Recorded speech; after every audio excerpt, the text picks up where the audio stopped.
Hello, and welcome to episode 151, no longer special, of the Book Wars Pod. Another happy landing. You're always special to me, Chris. Thank you.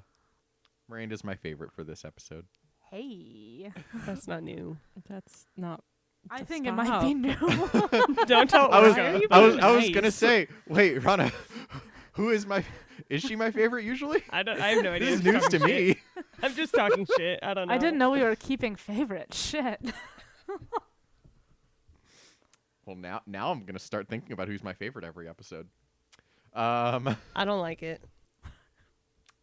It's okay. The answer's always Orca. It's true. I'm Chris. I'm here as always by Rana, Miranda, and Kristen. And You're we're very hereby? excited. You just said I'm hereby. I'm here Don't by. worry, we are still Yeah. isolating You know in what? our own homes. Instead Thank of you I'm for joined coming. by. Bye. This has been the Book Wars Pod. I am joined back soon. here by.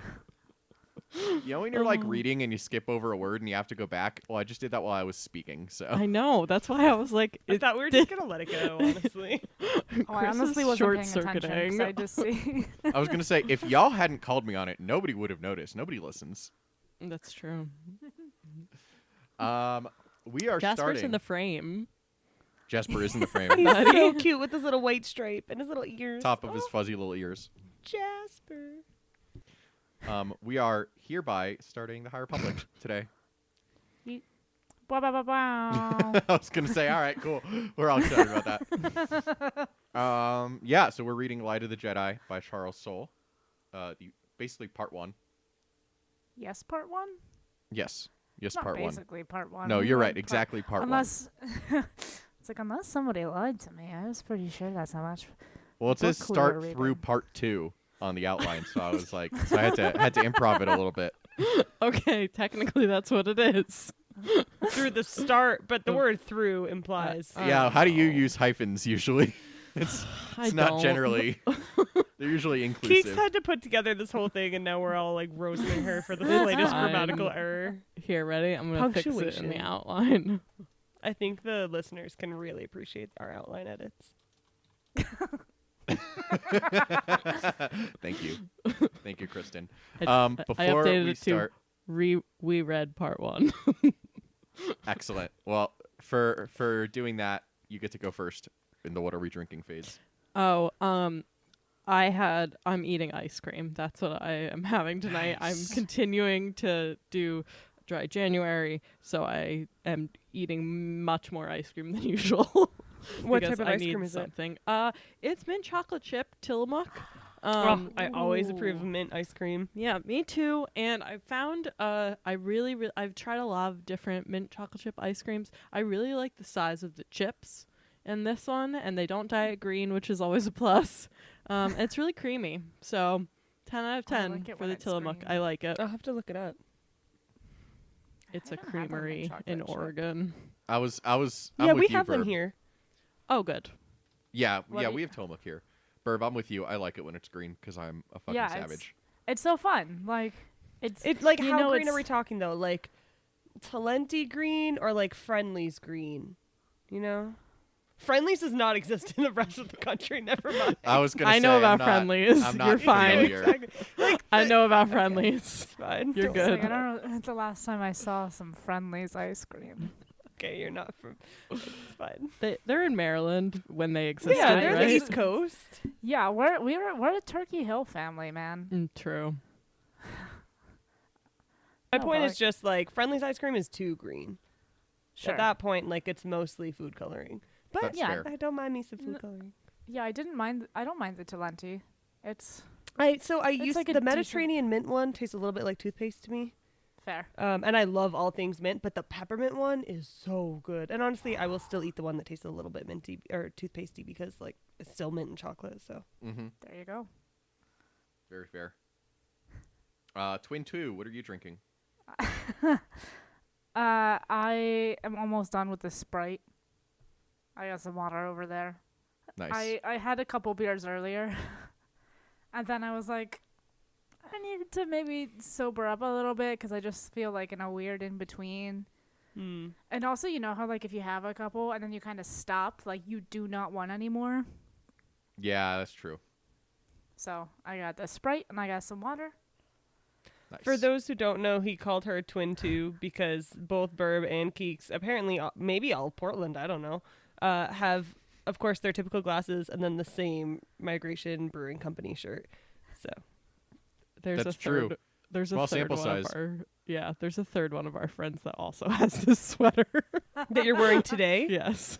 Like that friend is Oh, wearing it today? I doubt that she's wearing it today. Okay, I was She has like, a how do you real know what your job. friends wear all the time? Oh no, I just mean there's We like demand pictures. another But yeah. person we know. There's a group text where you coordinate outfits every day. Yes. But no, Rana, you're correct. Statistically, all of Portland is wearing this sweatshirt based on our It could study. be. I would have no idea. Yeah. I don't know. I'm not there. I'm pretty sure Nate Silver told me all of Portland's wearing the same sweatshirt. And we know he's always right about stats. It's true. How far he's fallen. Yeah, right? God damn. That's I could do a whole episode on that. Rana, what are you drinking? I am drinking. I think I might have had this one when I first was on the pod. Maybe not. But if you don't have an encyclopedic memory of every drink we've all ever had, then I'm Then happy why to not? share it again. Why not? This is from Avery Brewing. It's their Night Warden. It's a whiskey barrel-aged stout, 8.2%. And it says, brewed with Rocky Mountain water, malted barley, imported specially malted barley. I don't know what the difference is between, well, I guess one of them is not imported specially and one of them is. I'm sorry. I just can't read. It's imported specialty malted barley. It's like, what the fuck? Sorry, I'm really tired. I fell asleep for like 5 straight minutes at 5 o'clock when I went to go pet my dog, and I like set an alarm just in case because I was so tired, and I was like, oh, this will just be my like time to get up and walk the dog alarm, and then I was waking up from like a dream. I was like, oh, so I'm real tired. Anyways, let's see if I can read. Brewed with Rocky Mountain water, malted barley, imported specialty malted barley, malted wheat, oats, hops, and yeast. And it does not have any other description, but it is delicious. Avery has the best barrel-aged shit. Mm-hmm. Yeah, That's I'm gonna very get you happy with lit. them. Yeah, one beer. I It's hope like not. 8 point something. Oh, I had a 10% beer Oh, last God. weekend, so yeah, no, it's delicious. Yeah, I'll drink it slowly, I promise. And then I still have, maybe this means nothing to anyone but Chris, but I still have 2 beers from when we went to Avery after our first vaccines and or second vaccines, and I went and got we all got all the specialty beers like in, I don't know, April or something. I still have 2 that are waiting. Man, Still you waiting. gotta get on those. No, but they're like It's super stout aged. ones, and yeah, and they're in a dark little corner, and I'm gonna drink them this winter. One of them is maple flavored, so I'm trying to save it for maple season. That's fair. I think I had that one. It was very. I think I had it, and I think I had it like at the brewery, and it was very out of season. One of them is like 15 something %, so I won't have that one on the pod, or maybe I will, and it'll be really You interesting. absolutely should. We could have a real fun time. It'll be like Yeah. that time that I poured myself like a triple of tequila by accident. Oh yep, good times. Or the time I took a gummy and it hit halfway through. I was not aware of that time. Oh, You you hit were it not well. here yet. Oh, that's why. Okay. I remember back when we first started the pod. It was like first time I was on. Like I was like early in my days of being on antidepressants, and it was also like I think the first time I'd taken an Ativan, and my dosage that was prescribed, and it was like as needed, so it wasn't a big deal. But it was like the dosage that was prescribed to me was entirely too high, so I just got so high for the pod. He was on another planet. I was like, we have to end the podcast. Well, that's 'cause pretty Chris on is theme gone. for a Star Wars podcast. Hey. Yeah, good But, one. Hey. I What are you drinking now, remember Chris? that so Oh, sorry, never mind. clearly because Kate was like sitting there and just like, is he okay? Is this recorded somewhere? Can I hear it? Yeah, I mean, I don't theoretically. remember what the episode it was, but it's Listen real. to the entire back catalog of at the Book Wars podcast. You know, when I first joined the pod, I really would have done that. I was like so invested, and now I'm like, ooh, let's finish the reading 3 hours before we record. No, now That's you've pretty you've impressive. brought it to the level that the rest of us are at. Yeah, I'm no longer reading background material. Never gonna happen. Yeah. We're lucky I look up the species that I'm not fully aware of. Like that's the most effort. Oh, I'll put in. that's a lot of effort. I just That is. figure Chris will say something eventually. This- I need the mental image, you know. Yeah.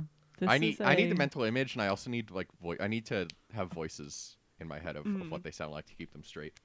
What do they sound like? that can be a wrap up question. That can be a wrap up question. I mean, it's basically like fan casting, but for voices, you know. Yeah. I'm listening to the audiobook, so I can't. So I can't she So you can don't tell have that us what they problem, yeah. sound like. Yeah. although like they always use like kind of the same few people to do all of the voices, and I'm like, this is not helpful for me. I With think we need a trouble with bonus things. episode of Kristen doing her best impersonations of each character in every Yes. Star Wars audiobook. Everyone Absolutely tweet us not. if you want to see that. Please That's don't how make we'll me know do if that. we had If we get more enough than one tweets, listener. we'll make her do it. Anyway, Um, all of that to say, do you- hopefully, if there are pronunciation questions, I can help. Usually, I can't help with them because I don't put together what you guys write on the outline and then what I know the name as.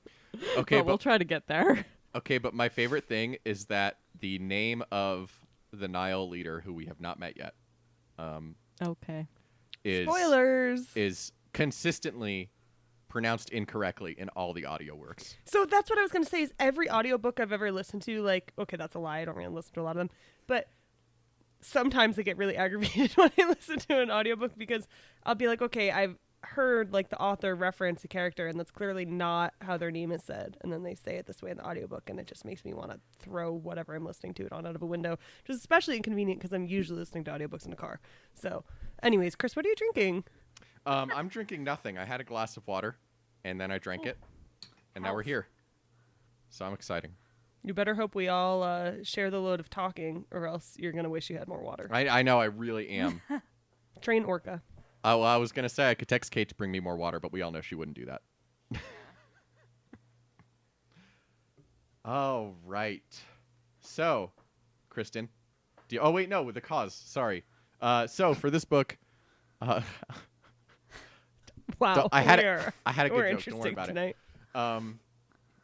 For our cause for this book is for everybody to just go donate blood and donate to your local food banks, just because there are shortages of both of those things right now, and local organizations are generally the best place to find them. If Red Cross does blood drives in your state, blood drives are like the one thing that you can give to them, and they can't spend it other places, so that's good. Or if you have local organizations that do that, that's good too. But yeah, so just ways to give back. Yeah, and if you cannot donate blood for reasons, food banks, so great, so local.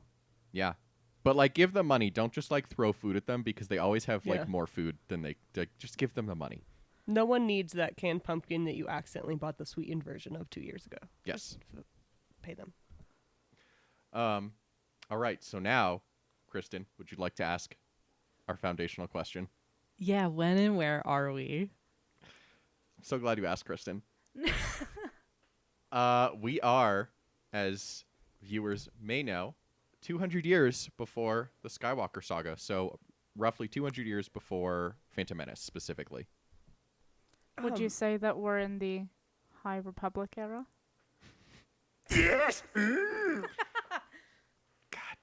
And it's That the was worst bad. You because don't have Yoda's to still answer. here. I would say that. I would indeed, Burb. Rana, you look like you had a thought. No, it was just a rude criticism. Or I was just going to say, because you said as viewers may know. Oh. And I was just curious to know if they were viewing the podcast or movie viewers or book viewers or readers. I was a little bit Yes. confused. Oh, viewers of anything. If you're viewing anything, if you're viewing it in your mind's eye, if you are somebody who doesn't have sight, that counts as being a viewer. Oh God, it's Wow. one of those days. So anyway, as I said, we're 200 years in the past. Kristen has given up on us and turned off her video. And it's a very different galaxy, I think it's fair to say. Yeah, I've got some feelings on it that we will get to, but like it's 200 years in the past. It's in the Outer Rim in this section. And like I thought the Outer Rim was kind of sketchy in the Anakin era. Yeah, it is worse now, like a lot. So my thing with this being 200 years in the past is that there seems to have been like some rapid development between then and now. By which I mean the Star Wars as we know it. Y'all picking up what I'm putting down? I am. No, that's a good. I don't know how to put it. No, that's a good topic. But Yeah. if you see, like, obviously, this is going to be something that's explored more as we go through the book. But, like, hyperspace lanes seem kind of sketch. Like, there's definitely, I think it's in that first chapter where it's about the lady, the captain on the ship that goes, it falls apart. Spoilers. It's only the first, 2 pages. It's okay. Exactly. But, she has a comment about, like, yeah, there are, things that, like, the hyperspace lane prospectors or whatever haven't gotten to yet. And even on, this, like, very commonly traveled route, like, yeah, you're probably okay. And it's like... Sorry, go ahead. Oh, I was just going to say, it's 200 years between that and the taxation of trade routes.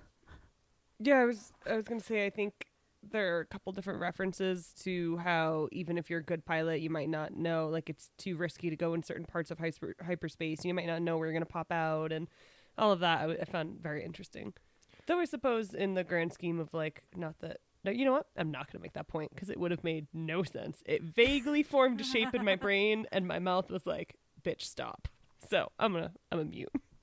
Yeah, there's a comment in A New Hope about, like, the calculations and, like, we don't want to end up wherever, but it's like, oh, okay, sure. And then you look at this and I'm like, if they get the calculations wrong, they're gonna, like, run into something for sure. Yeah. And they do. Ba, ba, ba. Even with their calculations being right. Wink. This is true. But yeah, no, it is interesting because, and yeah, there's, as one might expect, there's going to be a lot more talk about hyperspace and what caused this and all that. But, like, nobody knows how hyperspace works at this point. Like, even less so than in the It's Not Like Dustin Crops era of the galaxy. Which, like, no evidence that crops have ever been dusted on Tatooine, but I digress. But they have on these 2 moons. They have on the moons of... Which have the worst names. bad names. Worst fucking names. As soon as they got introduced, I immediately texted Miranda laughing about it. It's just like, come on, be creative. Oh, no creativity allowed here. For those who are not reading the book and are listening because they want to drive off of the road, that's a reference to the time that actually happened to a listener, but also, like, maybe you're just in misery. Anyways, the point is, they're fruited and rooted because they're harvest moons. Not a Neil Diamond reference, but, like, legitimately moons on which they are harvesting. And also they host billions of people. But fruited and rooted, just... Fucking hilarious. Yeah, just like, and, like, we can't talk because our moon's name is the moon, but, like, Her name is Luna.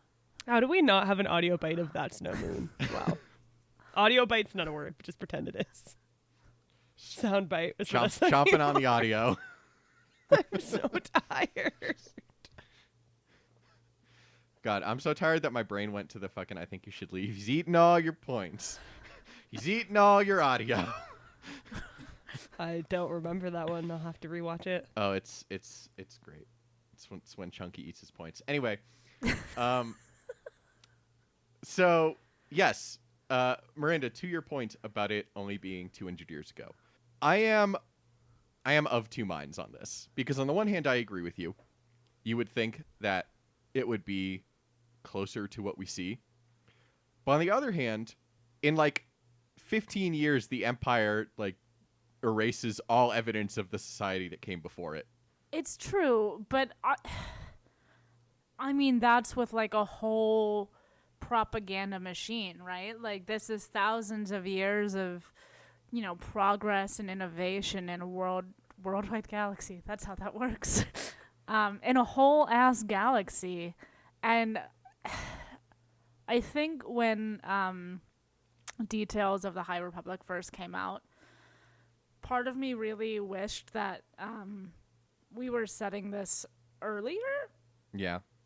Like, 200 years didn't seem like that much in the grand scheme of things.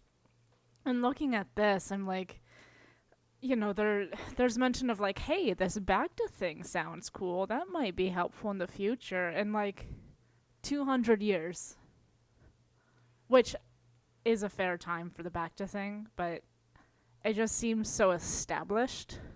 Yeah, I hear that. I also was thinking, I mean, I know there's not a lot of information on like indigeneity in Star Wars, but there is no way that people from the planets that are good possibilities for growing Bacta do not already know how to use it properly and are not already saying, oh, come on, all right.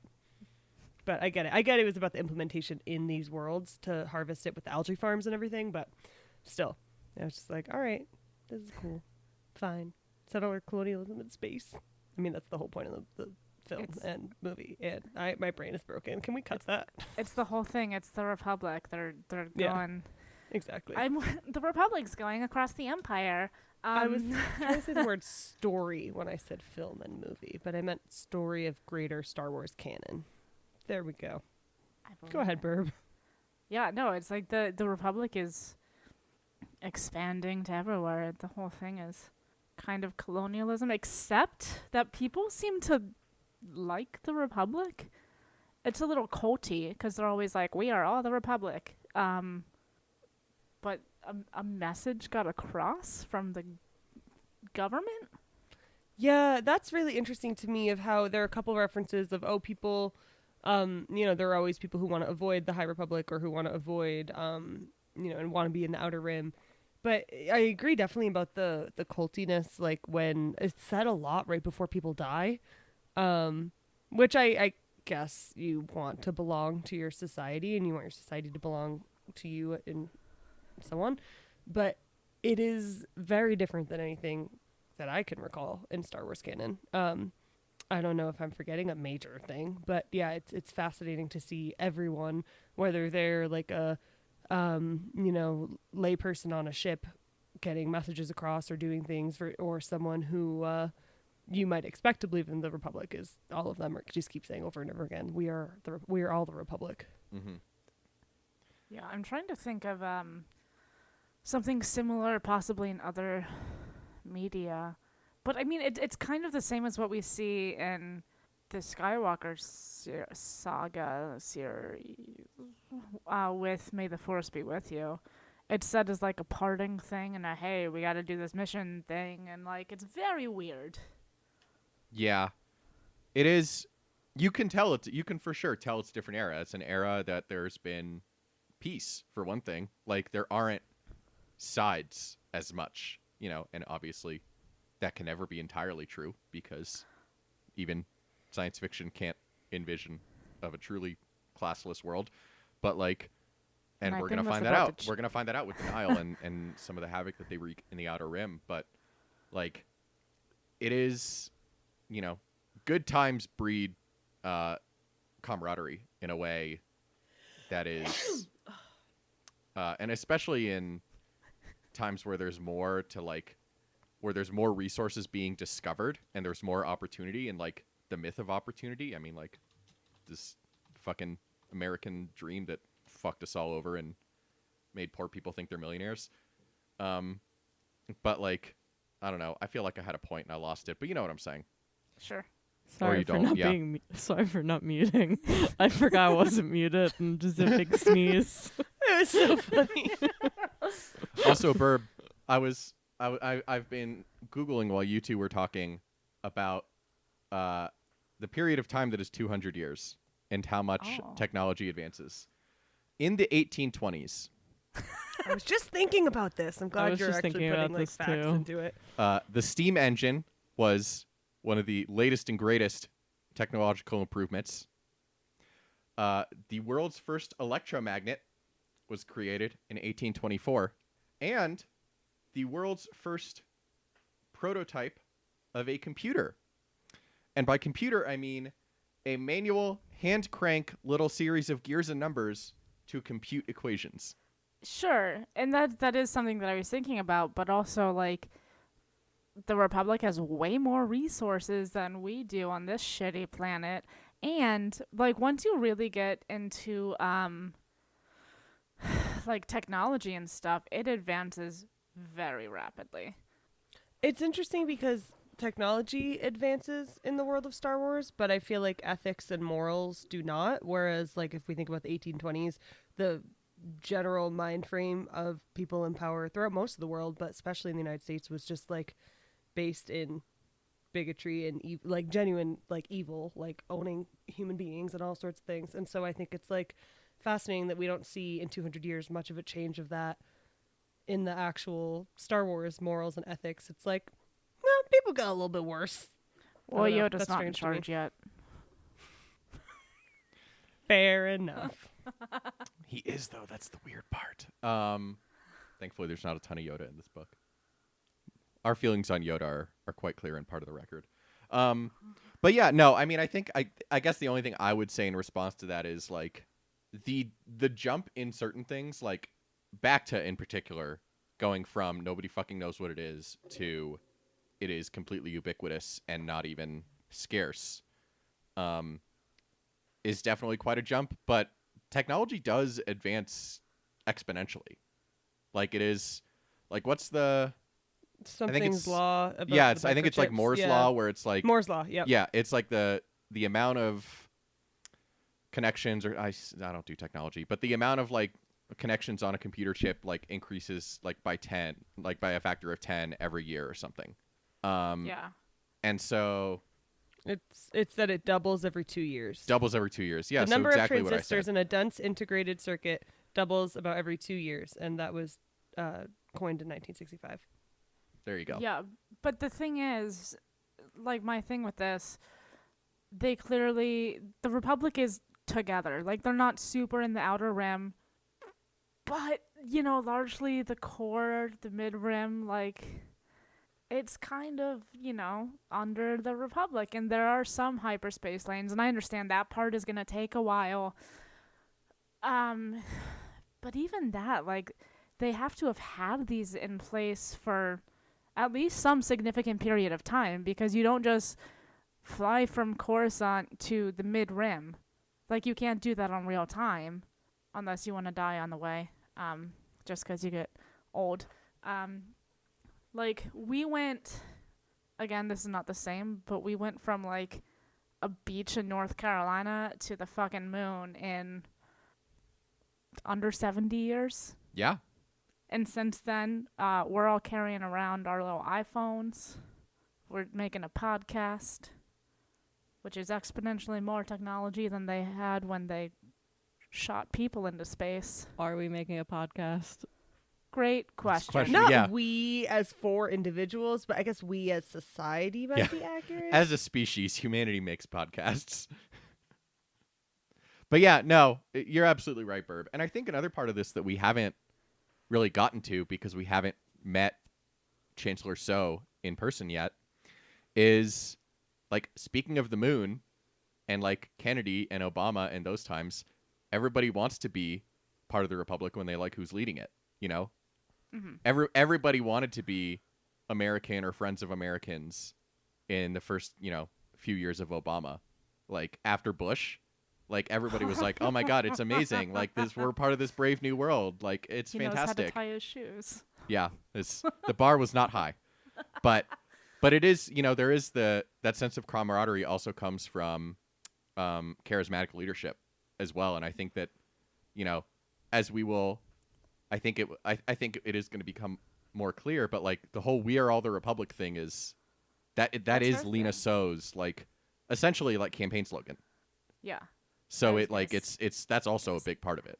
Yeah, but and she's clearly charismatic enough to have it spread. I mean, mostly it's like people who work for the Republic, so like, you know, take it with a grain of salt, but That's true. It's the military and the Jedi all being like, "We are all the Republic." Yes, no, quite literally. Yeah. it's true. This meeting of leaders of Republic worlds all got together and said, "We are all the Republic" in a show of unity. But no, that's an excellent point. Yeah, I think part of me being annoying about these technology things is I really wished it had been said a little further in the past. Yeah, It's always felt too close. I agree. I agreed at first, Mm-hmm.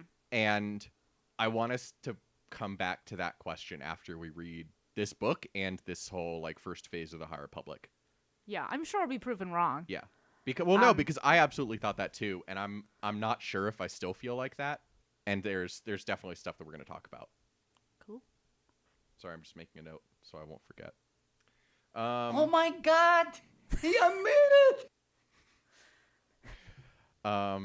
I just have I think you should leave on the brain right now because when we were talking, like Miranda, when you were like, yeah, we went from that like big like manual computer to like phones in our pockets. I just again went to I think you should leave with instead of looking at porn on our computers, we watch it on our phones. Did you steal some shirts while you were at it? All the suits that I can carry. God, why is that show so good? Yeah, all right. I know I need to go to bed, but I kind of want to watch it now. I'm never going to tell you not to. Just stop recording. Just go watch it now. It would be better for everyone. Really. So let's talk about as makes sense for a book titled Light of the Jedi. Let's talk about the Jedi. So it's a different time. I think it's fair to say. In the Skywalker saga, Anakin Skywalker is the most powerful Jedi to ever live, and he can make things go push with his hand. And in the High Republic, all the Jedi in the entire galaxy can come together to move a hurtling spaceship away from exploding an entire solar system. So it does take 2 tries. You know what? You're so right. As a side note, where is it going now? Like, I thought that's what we were leading with in the next couple chapters, and then I realized it was something else, but I was like, okay, but it's still going somewhere. I think, like, or is it just in orbit of the sun forever It's and ever not until it going ultimately gets pulled directly. in and also explodes? I think the implication is that space is so vast that like it will keep going forever until it, through It's another various sun. interactions Until a with weak ship gravity slows down, arrives in front or of like it hits an again. asteroid, or just stops, or just circles gotta all the go way back somewhere. around and hits Coruscant. Who knows? Yeah, don't worry about it. It didn't hit the sun, so we're good. It's gotta go somewhere. This is how I feel about, like, all sorts of things in life. It's gotta go somewhere. It's a philosophical That sounded question. weirdly sexual. I didn't mean it that way. I meant, like, what I was thinking about in my head were, like, fillers, but then I didn't want to be disrespectful because I have no issue with people getting fillers. But my question is, where do they go? Where do they go? Oh, They go nice. somewhere. There's, like, some hyaluronic acid that gets absorbed into your skin. Whatever. It doesn't matter. If you'd like to have this conversation with me, please message me. Those Not words in a are weird too way. big for me. But yeah, so it's a different time. The Force is, and I think there is, as our local Stanikin on the pod, Feral raccoon. yep, just the best raccoon. I think that there is an argument to be made that the difference is less in the mastery of the Force and more in how ascendant the light side of the Force is. I like that. Because obviously Avar Kriss out here being like, hold my tiara, I'm the best Jedi in the world. But like all the Jedi are incredibly powerful. Like even Bell Zettifar, who is perfect and can do no wrong and is an angel, as we will find out, talks about, having this similar visualization of connecting to the Force and like it feeling like a raging inferno inside him, and like that's not really something we get anywhere in the Skywalker saga. Okay, I was going to ask you about this, Chris, because I loved that part of what we've read so far. I loved all of the imagery around what the Force looks like for the different Force users. I loved all of the, like, that one line that you're referencing where he says that, like, he taps into the Force and it's like a candle flame, and then as he uses it more and connects with it more, it turns into a raging inferno. Like, that language was fantastic to me, and I was trying to remember. I was like, maybe I need to go back and read. I always want to call it Master and Commander, Master and Apprentice again.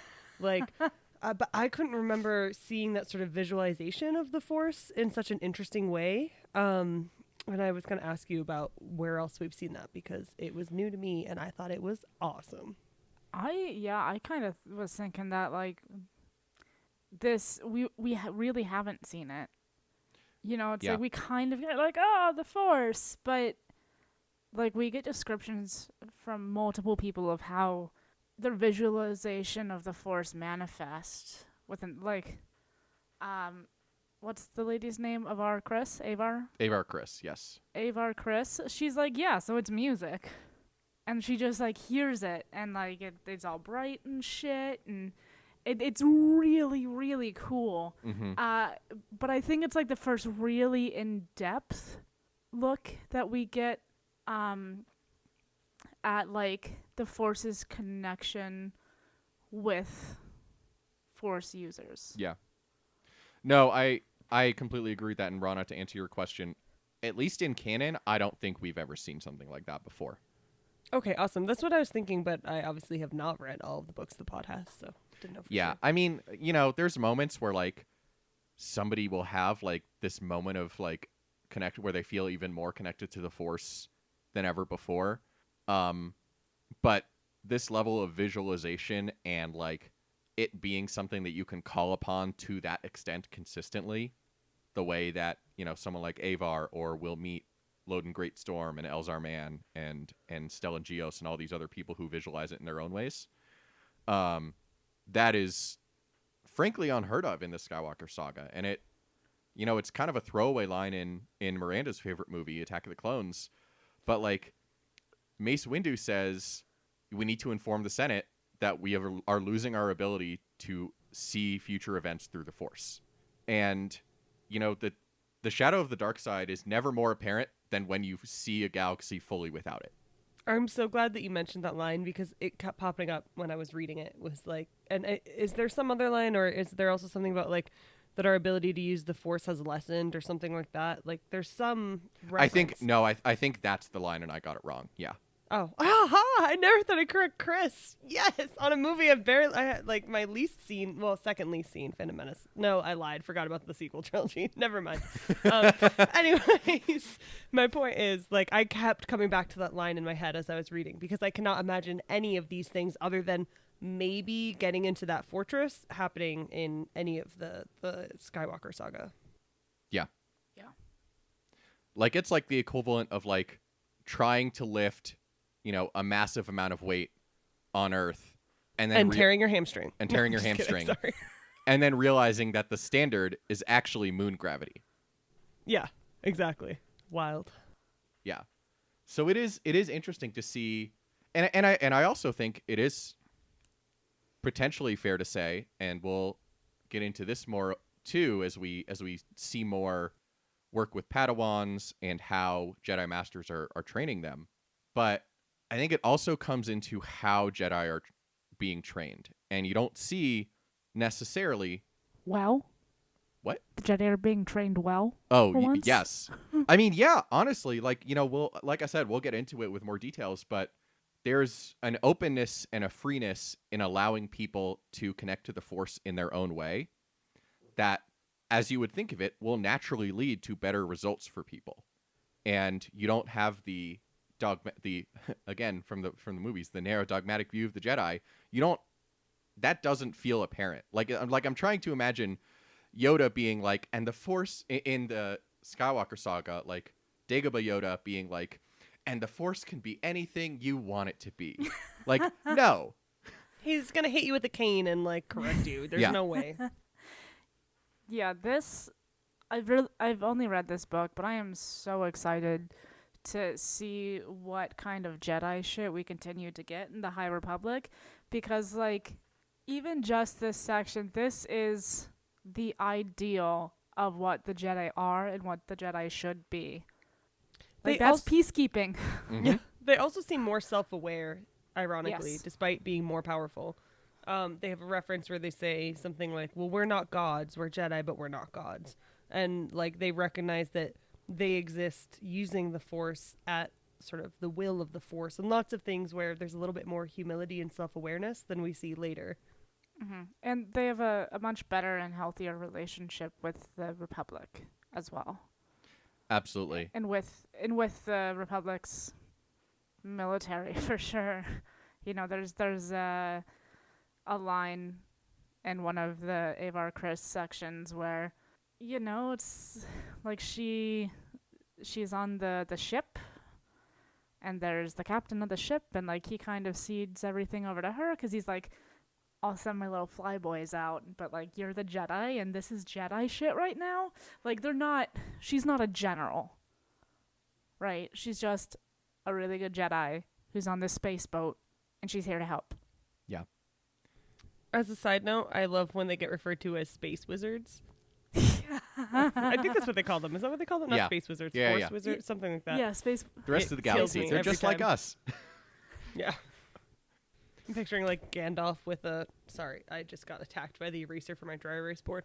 I'm picturing like Gandalf with one of those like cheesy Halloween costume, like celestial patterns in his outfit instead. That's what I see when I Yes. see a space wizard. Yes, I agree. Love it. But yeah, so like, and we see, and this moment, I think it's also fair to say, because like, you know, part 1 ends with that very foreboding chapter of the Nile attack.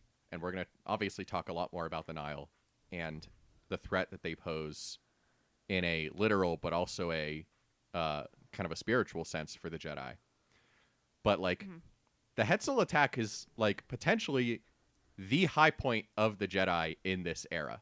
And we'll go into it, but like you talk about, Miranda, about how they're actually peacekeepers. It's easy to be a peacekeeper when the galaxy's at peace. It sure is. The galaxy wasn't at fucking war when Anakin was born. That's all I'm saying. But this... Sorry, this might be... sorry, I just interpreted that as we weren't at war when you got here, Anakin, but we are now. Tell me I'm wrong. You're not wrong. This might be a wrap-up topic, but I do... So, like you mentioned, like the part 1 kind of ended on a really foreboding note. First of all, both of my points, if they are actual points, are going to be related to kind of structure. Mhm. With every chapter, we get, you know, chapter whatever, this amount of time until impact. And so it's going, and like we're, you know, every chapter there's a little less time, right? And so then we're seeing them try to kind of increase these efforts. And like we know they're running against the clock. They know it, but they don't know the specifics of the clock. And so you think like this whole fucking thing's gonna blow, but then it's a different one. Mm-hmm. It's like, ooh. Yeah, I really like the pacing of this. At first, I thought, whoa, that started fast, and then it got faster, which, of course, matches the idea of this like thing getting closer and closer. I really loved just diving into the plot, and I'm sure it's just setting things up in a way I'm not aware of yet, where like we think it's the plot, but really it's setting things up. But that being said, yeah, I really have enjoyed the pace so far, and I will say that I felt naming that group Nile seemed a little bit spot on, but otherwise, yeah, I've been a big fan so far of the way things are paced and set up, and I'm excited. I want to read all the other ones in the trilogy, because there's a whole trilogy, right? It's more than a trilogy. It's a whole series of everything. But does Charles Soule have a trilogy? No. No. Okay. I He's don't know written. what the fuck I'm talking so about. of the adult novels, he wrote the first, Cavan Scott wrote the second, and then Claudia Gray wrote the third, which just came out. Oh, okay. Never mind. But then yay there's also for the YA Claudia Gray and- one though. She's great. That's gonna be Yeah, get ready for a journey. sadness. I just finished it over the weekend, so. But yes, I completely agree, Rana. And then the other thing about the Jedi that, again, we're gonna see a little bit more of this, but like the whole concept of letting go, and like we are but tools of the Force. We are luminous beings. Is they're really living it much more here than they were before. Like in this, think about it. You're just a Jedi on a random system in the middle of the galaxy, and all of a sudden, you get fucking Spidey sense from Avar Chris being like, I need you to think really, really fucking hard right now. And you're like, all right, let's do it. And you think so hard you fucking die, and you're cool with it. Yeah, the selflessness of the Jedi really, I think, comes out in this section. And obviously, what we previously had to go off of with the Jedi as an institution / cult, it was there in theory, but like there's a lot of weird politics, and I think Chris, you said this earlier, but like the Jedi are stronger here in the High Republic. This is like the most of them we've ever seen, except for that one scene in Attack of the Clones on Geonosis when they cut Jango Fett's head off. Like there's suddenly there are Peacekeepers. like hundreds of them. Yes. Yeah, they're just all there, and it's like I don't know who the fuck any of these people are. They just showed up. What, you don't And know? now- You don't know my best friend Dino-Szorr Jedi? That's his name. it's Dino-Szorr. Except Szorr is spelled like With a Z somewhere. Yeah. it's an Szorr. Yes, exactly. Yeah, exactly. Oh, damn it, Chris. Yeah. Star Wars Speaking being of on the Jedi, nose. I'm a gun die begs to never, differ. not in this universe. Speaking of everyone dying, I mean, by everyone dying, that's not what we said at all, but just pretend. What I meant to say was, you mentioned all the Jedi dying, and that really surprised me. I wasn't surprised they died. I figured someone died, but what surprised me was the way it was so casual. Mm-hmm. It would say like so and so was on top of a pole and fell 20 meters and died, and blah, blah, blah, and then just like casual. Oh, it's a little bit harder for us now to push this thing out of the way. It gives me the impression that there are so many Jedi that it's not the end of the world when you lose a few.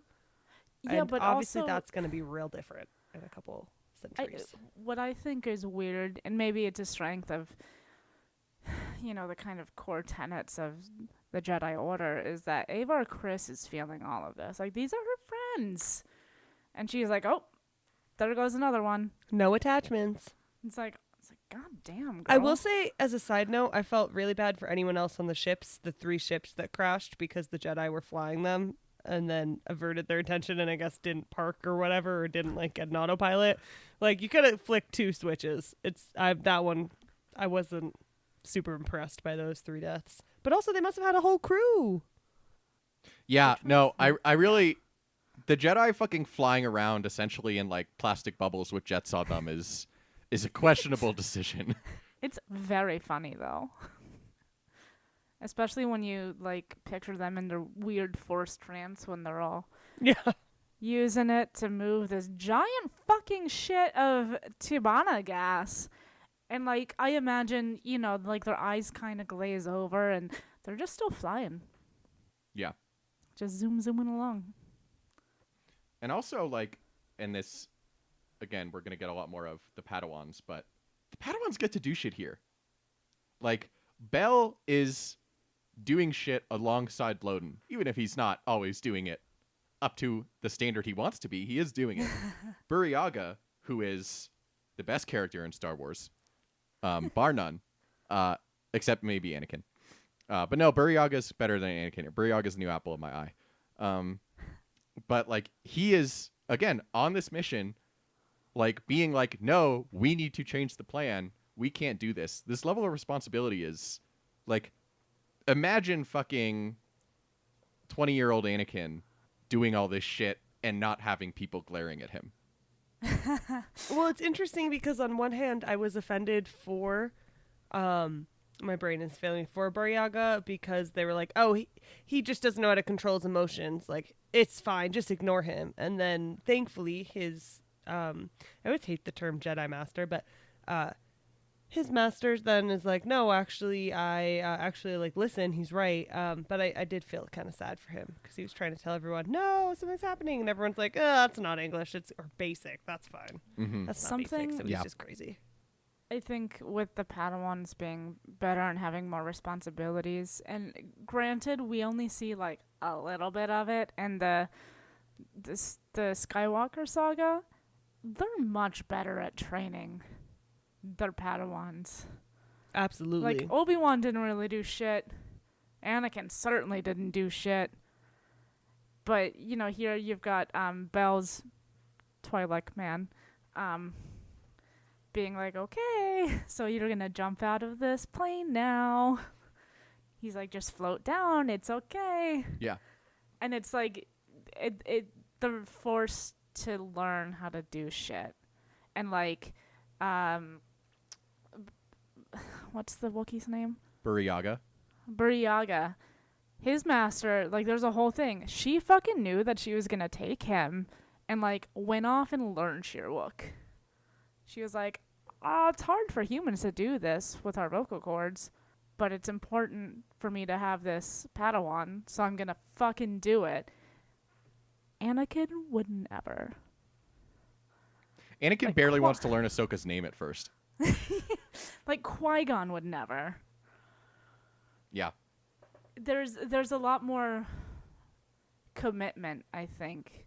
And again, maybe it's because, you know, the light side of the Force is really kind of the high point. It's at the high point of it. Makes sense. But, like, it is the stronger side during these times. And, like, that's the side of the Force that the Jedi say they serve. So, like, I get it. But I just think it's interesting. Yeah. All right. Well, I think that's a good place to stop. All will not be well when we return, as Charles Soule said. I'm a sucker for those turns of phrase like chapter ends, all was well. Chapter starts, all was not well. It's like big narrator voice. Yep. But thank you for listening to this episode of the Book Wars Pod. Make sure to get your vaccines, boosters, order your free COVID tests from the government, get your free COVID masks from your insurance company, do all this shit. Next episode, we're going to be reading chapters 19 through 25. And if you have the means, please give to your local food bank or go donate blood. And then if you want to support us, you can donate to the Tosh Station Radio Patreon or give us coffee at ko-fi.com/bookwarspod. If you do so, we will continue to post more pictures of Argos, Cerberus, Jasper, Orca, and Tony. That's really not the benefit that it used to be, because we just do that now because the world sucks and like people need some joy. But, you know, do it anyway. Our theme song is Whiz Bang by Poddington Bear. Our logo and artwork are by Joe Butera Design, and our audio and production are done, as always, by Twin One, Kristen McDonald. Thank you for listening to this episode of the Book Wars Pod. From Miranda, Rana, Keeks, Kate, I'm Chris. We'll talk to you next week. Do it.